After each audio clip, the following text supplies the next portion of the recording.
The smell hit Daniel first. Blood, fear, and something else. Something wild.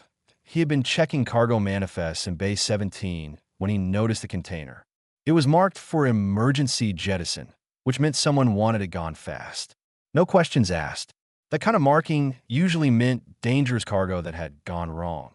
Daniel Reed was not supposed to open it.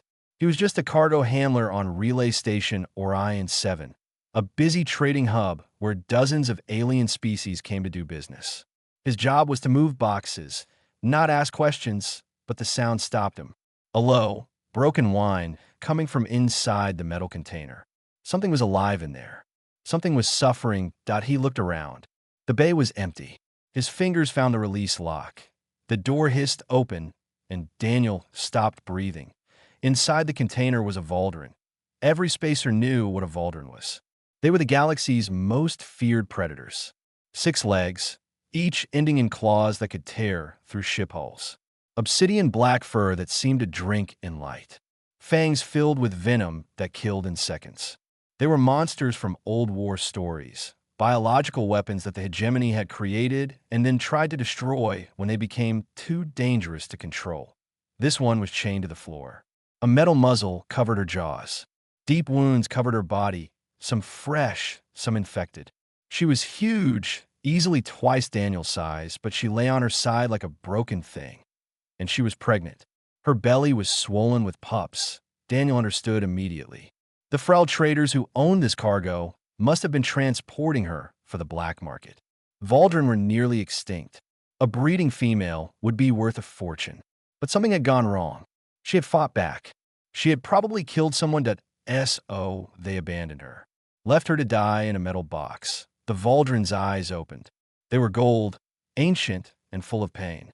She looked at Daniel and waited for him to run like every other creature in the galaxy would. Daniel did not run, he stepped closer. "Easy," he said softly. "Easy, girl. I'm not going to hurt you." She watched him with those gold eyes. Her body tensed, but she did not move. She was too weak. Daniel knelt beside her. Up close, he could see how badly she was hurt. The chains had cut into her legs. The muzzle had rubbed her face raw.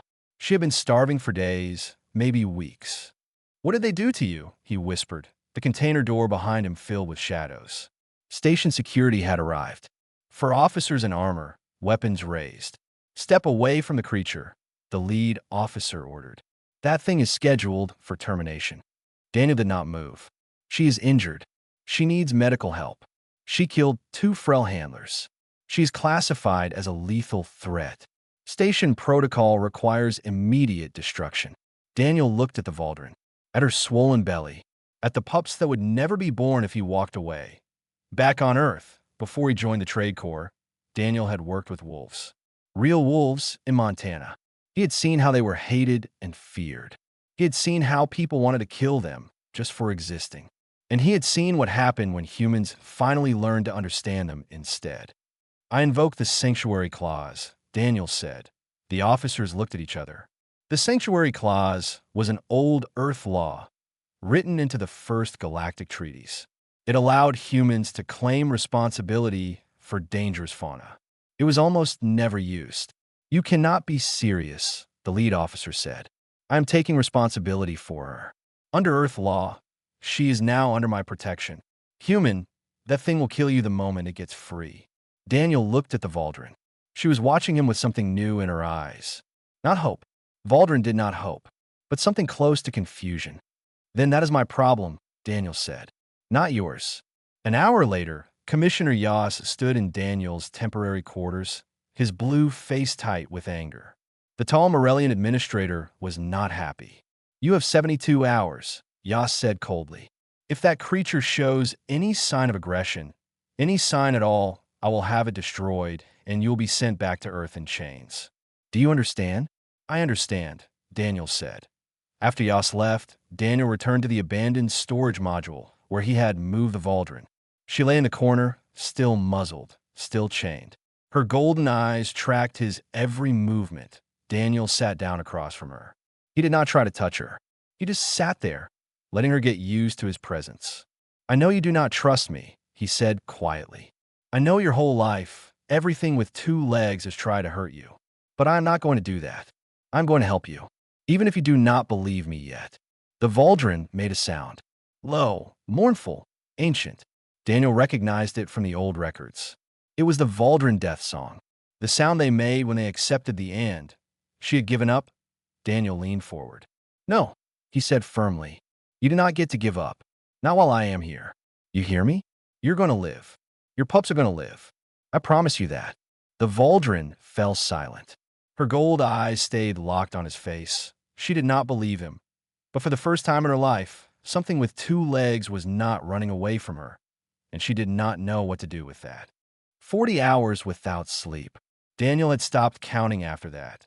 The Valdrin, whom he had started calling Nira in his mind, was getting worse. Her wounds were infected. Her breathing was shallow. The pups inside her were running out of time. Daniel worked with whatever supplies he could find. Bandages meant for livestock. Antiseptic designed for reptilian species. Nothing was right for a Valdrin because no one had ever tried to save one before. He talked to her while he worked. Soft words, calm voice. He told her about Earth, about the wolves there, about how humans had once hated them, hunted them, nearly wiped them out, and then, slowly, learned to live with them again. We made mistakes, Daniel said, carefully cleaning a wound on her shoulder. Bad ones. We almost lost them forever, but we brought them back. We learned. Nira watched him with those ancient gold eyes. She did not understand his words, but she understood his tone. His hands were gentle. His movements were slow. He was not a threat. It was confusing. On the second night, someone knocked on a module door. Daniel tensed, expecting security. Instead, a small figure slipped inside. For arms, large dark eyes, soft gray fur. A Corvin. Dr. Prella, Daniel said, recognizing the station's veterinary xenobiologist. What are you doing here? The small alien looked at Nira with scientific fascination and obvious fear. I heard what you were doing. I wanted to see for myself. She paused. I also wanted to help, if you will allow it. Daniel stepped aside. Please. I do not know what I am doing. I'm just guessing. Dr. Prella approached slowly, her four hands trembling. Nira's eyes tracked her, but the Valdrin did not move. She was too weak. Remarkable, Prella whispered. She should have attacked by now. Every record says Valdrin kill anything that approaches them. She was protecting herself, Daniel said. The Frel handlers, the ones she killed. They were hurting her. She was not attacking. She was defending her pups. Prella looked at him with those large eyes. You truly believe that? I know it. I have seen it before. In wolves. In dogs. In every protective mother that ever lived. Fear makes them dangerous. Take away the fear, and you see what they really are. Prella was quiet for a long moment. Then she opened her medical kit. Her body temperature is dropping. The pups are in distress. If we do not act soon, we will lose all of them. They worked together through the night. Prella had better supplies, better knowledge. Daniel had steady hands and a calm presence that seemed to keep Nira from panicking. Near dawn, Nira's body seized. She let out a sound of pure pain. The pups are coming, Prella said, her voice tight. Too early. There will be complications. The next 3 hours were the longest of Daniel's life. Nira struggled. The pups were positioned wrong. Prella did what she could, but her hands were shaking too much. I cannot, she said. I'm too afraid. If she bites me, Daniel moved forward. Tell me what to do. You will have to reach inside. Guide the first pup out. If she feels threatened, she will kill you instantly. Daniel knelt beside Nira. Her gold eyes were wild with pain. Her jaws, still muzzled, strained against the metal. He placed his hand on her side. I know it hurts, he said softly.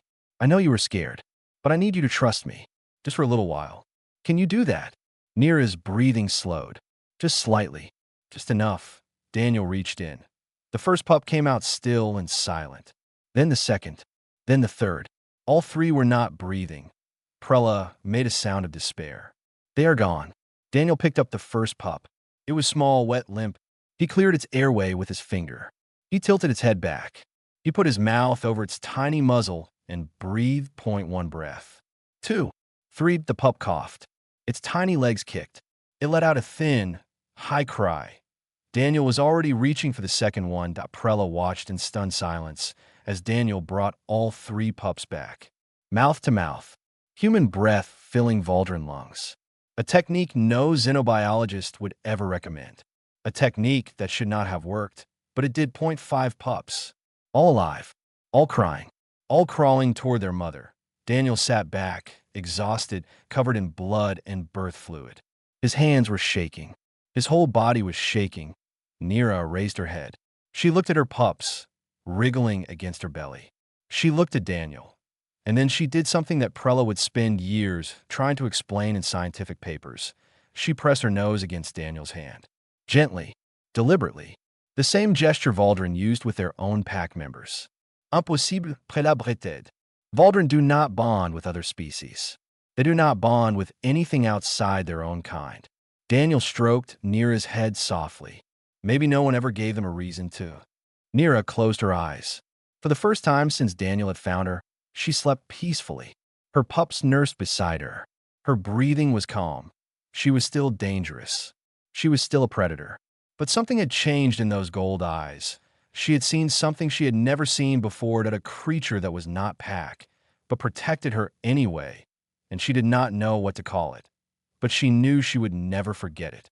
The smallest pup opened her eyes first. Daniel was sitting in his usual spot, watching over the den, when 5 tiny gold eyes blinked open and looked directly at him. The pup wobbled to her feet, took 3 unsteady steps, and climbed into his lap.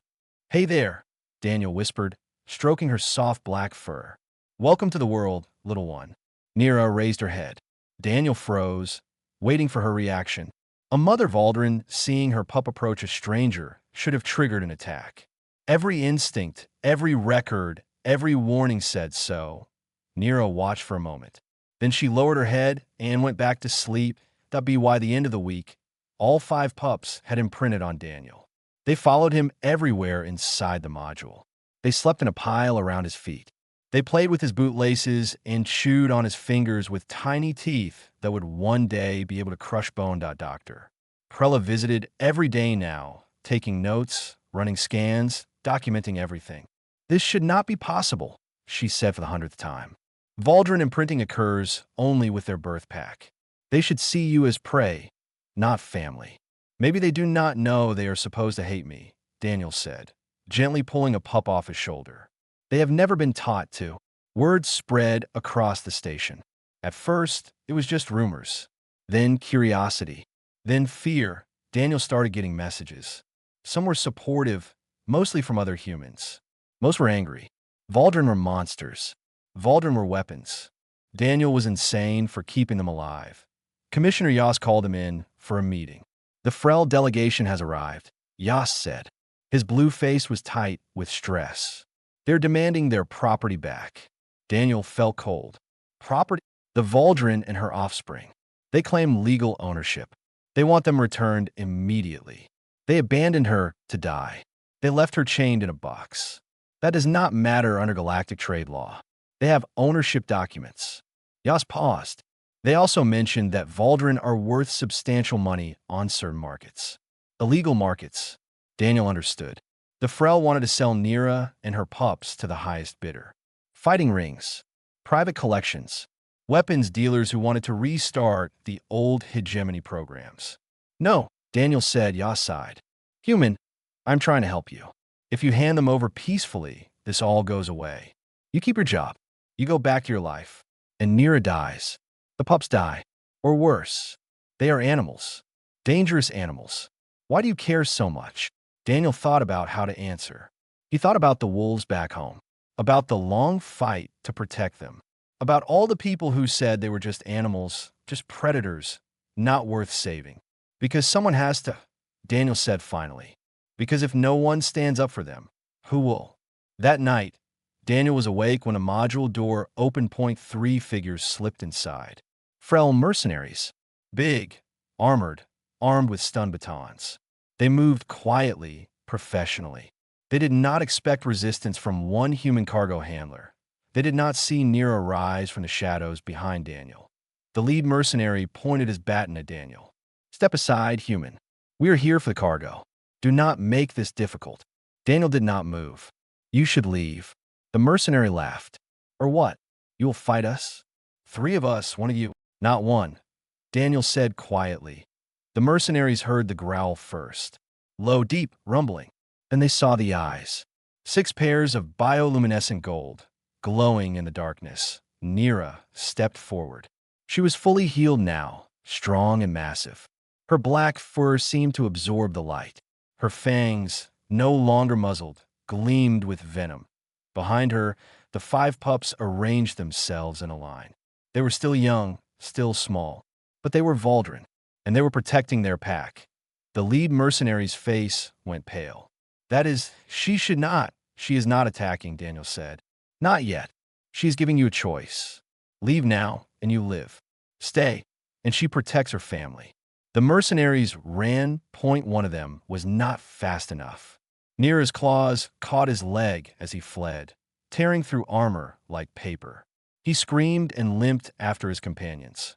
When they were gone, Daniel let out a breath he did not know he was holding. Nira pressed against his side, her massive body warm and solid. Good girl, he whispered. Good girl. The pups swarmed around his feet, yipping and excited. They did not understand what had happened. They only knew that the pack was safe, that their human was safe. Daniel sat down in the middle of them. Nira curled around him, her head resting near his shoulder. For the first time, she made a new sound. Not the death song, not a growl. Something softer, something that sounded almost like contentment. Doctor Prella found them like that in the morning. Human and Valdrin, surrounded by pups, sleeping peacefully together. Remarkable, she whispered, and started taking notes. But even she knew that notes would not be enough to save them. The Frel would be back. And next time, they would bring more than 3 mercenaries. The fight was just beginning. The news spread faster than Daniel expected. Within hours, everyone on Station Orion 7 knew what had happened. A human cargo handler had faced down 3 armed mercenaries. A Valdrin had defended him instead of killing him.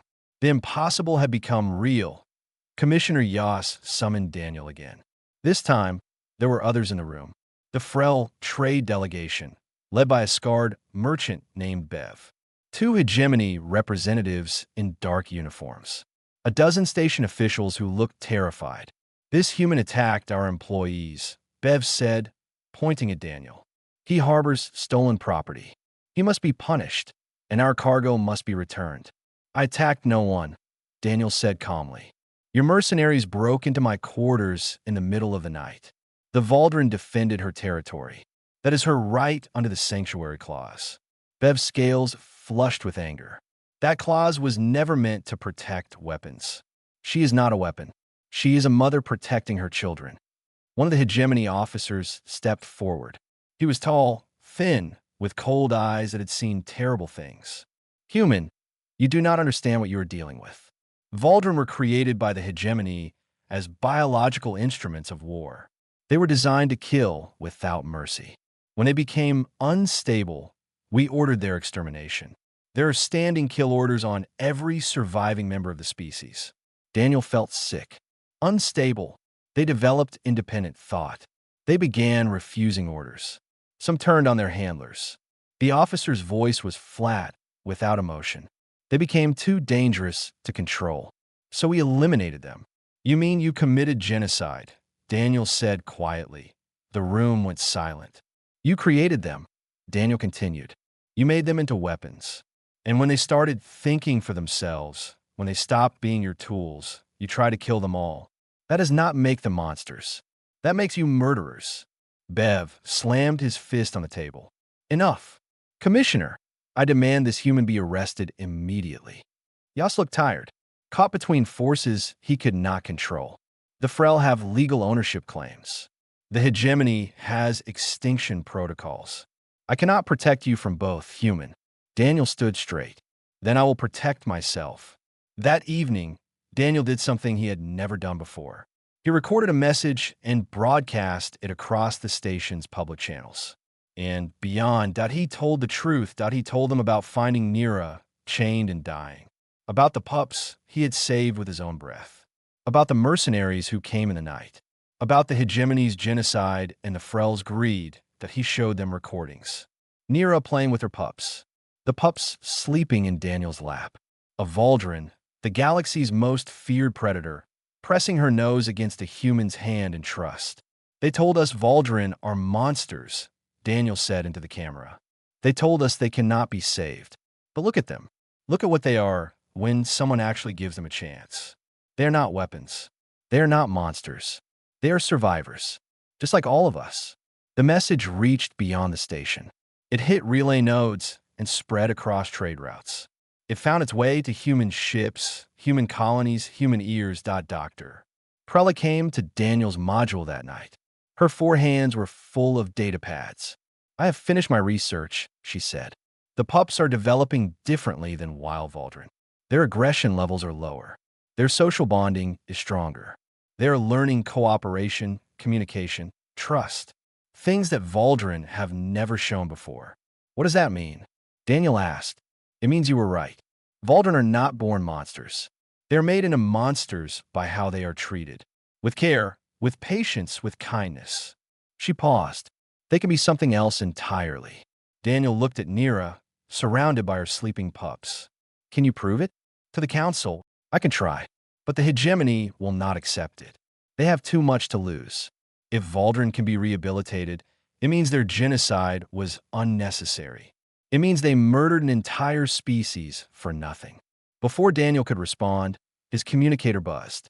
An emergency alert that a hegemony patrol ship had changed course. It was heading directly for Station Orion 7.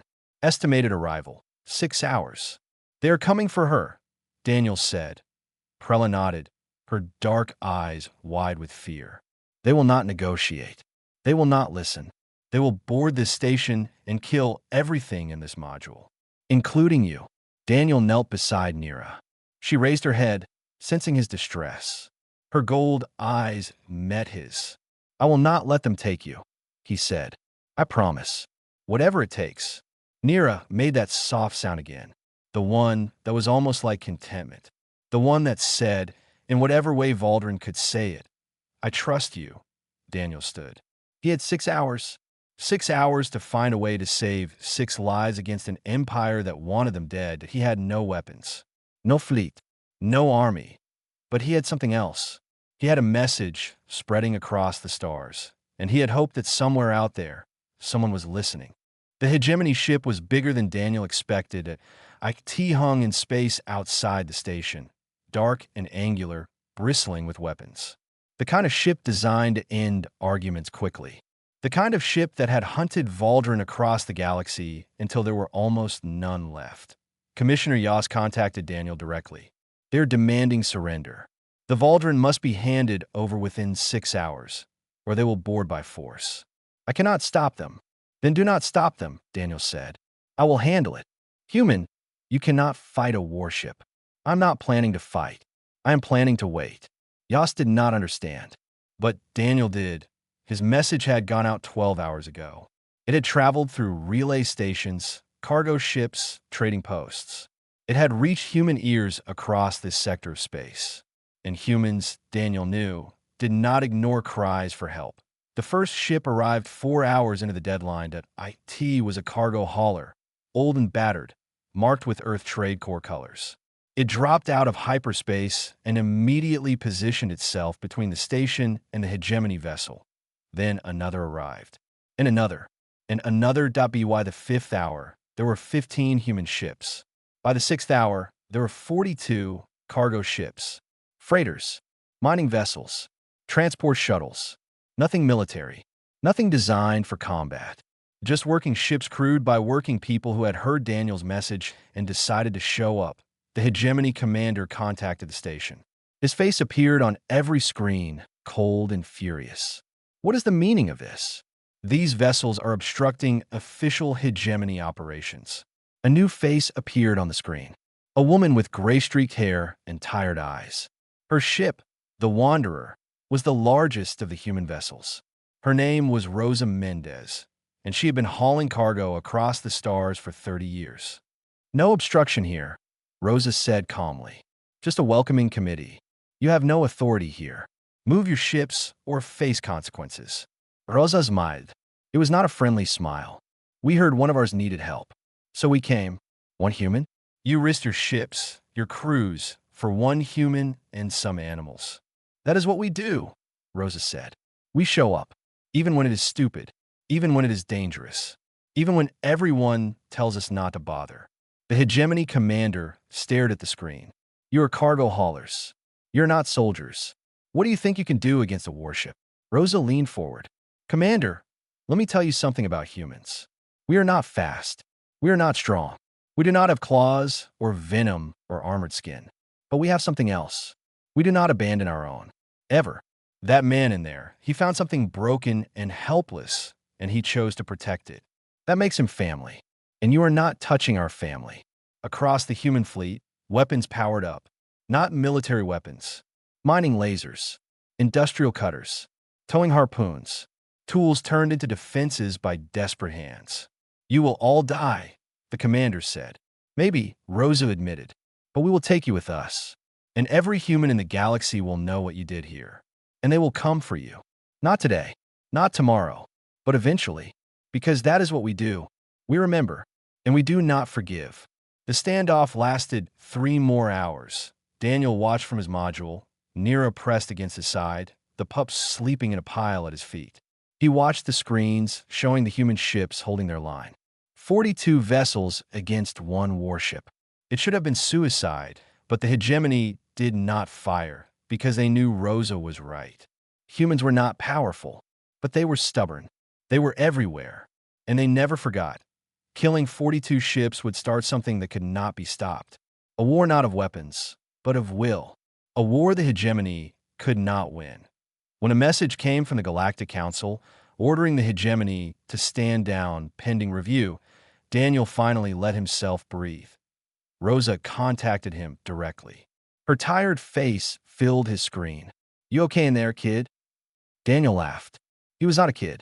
He was 34 years old. But compared to Rosa, everyone was a kid. I am okay, he said.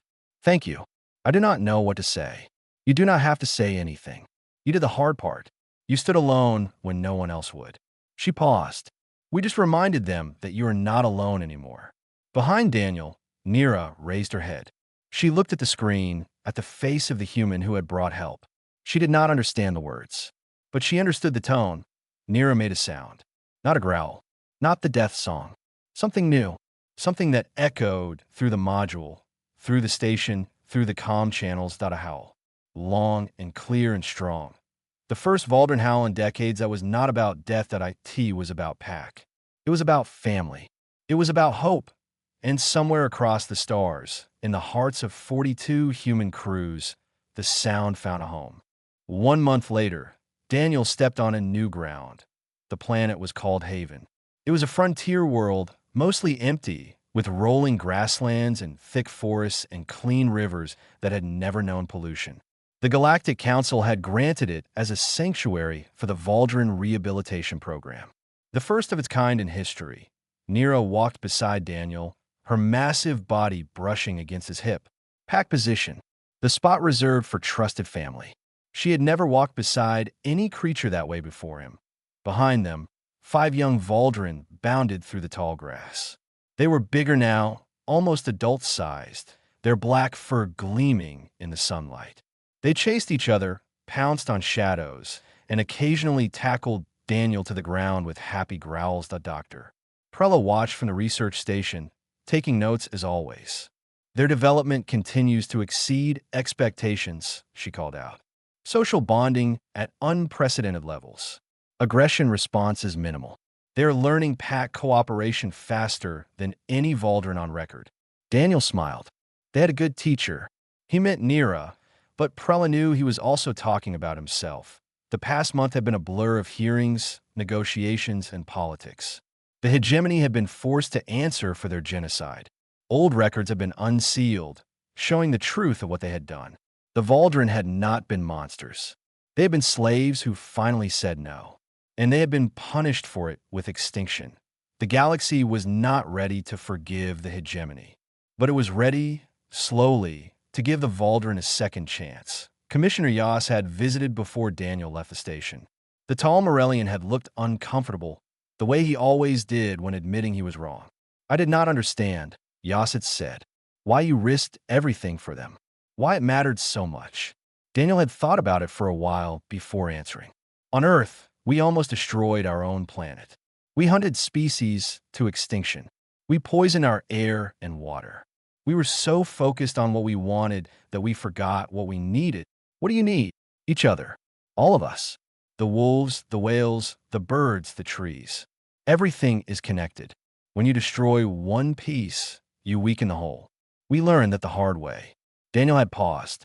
We swore we would never make that mistake again. Not with our world. Not with any world. Not with any species. Yas had been quiet for a long time. Then he had nodded slowly. Perhaps there is wisdom in that. Now, standing on Haven, Daniel felt that wisdom in his bones. Rosa Mendez had stayed to help set up the colony. Her ship, the Wanderer, was parked near the research station. She had decided to retire here, she said. Help build something that mattered. Getting soft in your old age, Daniel had teased her. Shut up, kid, she had replied with a grin. I just like the view. Other humans were arriving too. Wildlife specialists from Earth. Veterinarians who had worked with wolves and bears and tigers. People who understood what it meant to bring a species back from the edge. Dozens of them. Hundreds. All volunteering to help. A message had come from Earth the day before. The Global Wildlife Council wanted to partner with the rehabilitation program. They were sending supplies, funding, expertise. They were calling it the most important conservation effort in human history. Not just Earth history. Human history. Because now, humans were part of something bigger than one planet. Daniel walked to the edge of a cliff overlooking a vast valley. The sun was setting, painting the sky in shades of orange and gold. Nira sat beside him, her golden eyes reflecting the light. The pups gathered around them both, finally tired from playing. They pressed against Daniel's legs, against Nira's sides, forming a warm pile of fur and contentment. We did it, Daniel said softly. We actually did it. Nira turned her head to look at him. After all these weeks together, Daniel had learned to read her expressions. The slight tilt of her ears, the softness in her eyes, the way her tail moved when she was at peace. She pressed her massive head against his chest. The same gesture she had made that first night, after he saved her pups. The gesture that had no translation in any galactic language. But Daniel understood it now. It meant, you are pack. You are family. You are mine, and I am yours. I know, girl, Daniel whispered, wrapping his arms around her neck. I love you too. Behind them, the research station lights flickered on. Dr. Prella was preparing dinner. Rosa was telling stories to the other volunteers. Somewhere in the distance, another human ship was landing, bringing more people who wanted to help. And across the galaxy, other species were watching. Watching what humans had done. Watching what was possible when someone chose compassion over fear. Some were confused. Some were skeptical. But some, just a few, were starting to understand. The Valdren were not monsters. Humans are not just cargo haulers. And maybe, just maybe, the galaxy was not as cold and cruel as everyone thought. Nira raised her head and howled. The pups joined in, their young voices mixing with hers. The sound echoed across the valley, across the plains, across the new world they would call home to the song of life. A song of hope, a song of pack. And Daniel, surrounded by a strange and wonderful family, howled with them. Because that was what pack did. They sang together, forever.